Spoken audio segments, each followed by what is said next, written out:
in the modern era, they also, as they were running out of groundwater, they started to try to capture water coming off the Tibetan Plateau in the Himalaya Mountains.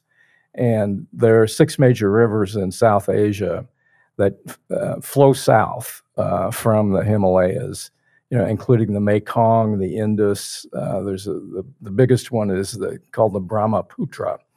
But they've been madly building dams upstream in Tibet, in Yunnan, which is in the south, building reservoirs for hydroelectric purposes, but also using some of that water in the South-North project. This is a major problem for the rest of South Asia because they're basically able to control the flow of water that's going into, for instance, Vietnam, Thailand, Cambodia. And also they're starting to be able to have some control over the big rivers that go into India from the Himalayas and other parts of South Asia. So that's a sort of an international problem.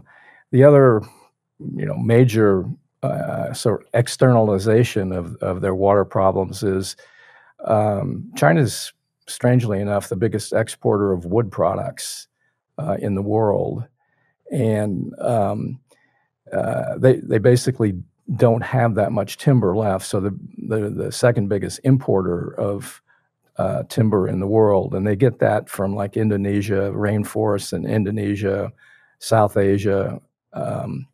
Also, despite their efforts to use irrigation to increase their grain output, and they have done that, but it's not enough. So they're buying lots of grain. Used to be from the United States, but increasingly it's from Brazil and South America. And so there have been studies done that show that 30 or 40% of the deforestation in Brazil of the Amazon rainforest and other rainforests in South America are a direct result of increasing acreage to feed China. So these are some of the problems directly related to water. And I'll just mention, you guys know this, it's pretty well known. China, as it's urbanized and industrialized, keeps building coal-fired power plants, and it imports lots of oil and gas. It's by far the world's biggest emitter of CO2. It now emits more CO2 than Europe, the United States, and Japan combined, 30% of the total world output now. She uttered the phrase that they would become carbon neutral in the 2030s somewhere. Carbon neutral by 2060. I think it was they were going to peak emissions would be 2030. Yeah, right. But I mean, of course, that they're not exactly on track when they're giving permits to 2 coal power plants a week. No, they're not on track, and they quietly sort of backed out of their 2060 commitment as well. Shocking. They'll try to convince us that they're on a good path to becoming carbon neutral, but they're really not. They have built a lot of solar and wind power in China, and they've totally dominated the manufacturing for solar and wind, and now they're building EVs that are decent vehicles. But they've captured the international markets in their usual way. They build twice as much solar capacity, for instance, as they need, so they export the rest of it. They undercut the price of any competitors, and so they become the dominant power. So that's kind of a usual technique or strategy for the Chinese.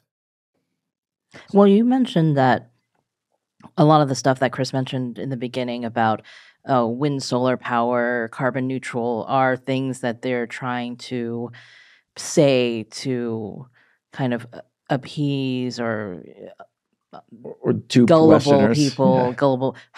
My question is really, how gullible are we? Well, I don't want to single out any one person, but John Kerry was he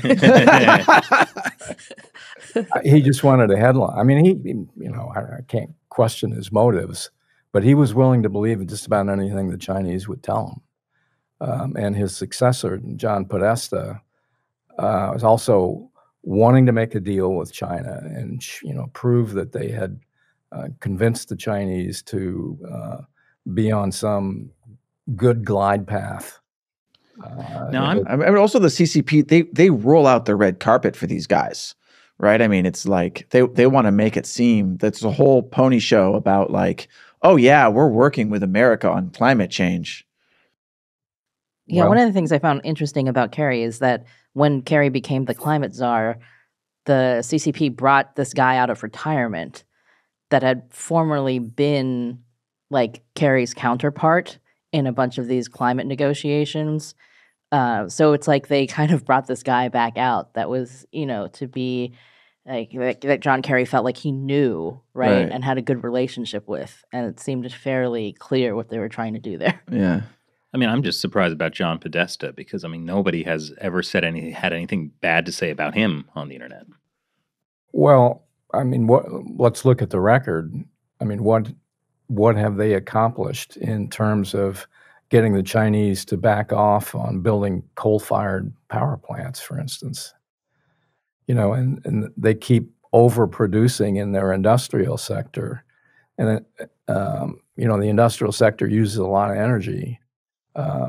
Until the real estate market collapsed, they were the biggest producers of steel and cement, which, using contemporary technology, are some of the dirtiest industries known to man.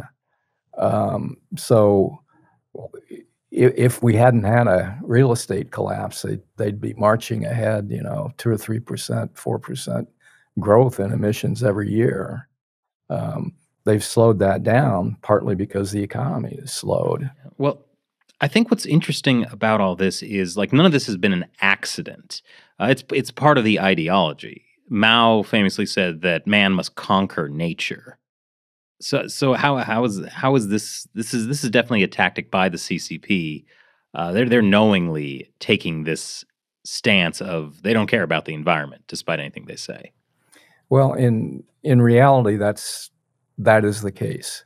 They are going to have to, at some point, come to the realization and do something about it that what they're doing to their own country is totally unsustainable, let alone what they're doing to the global environment.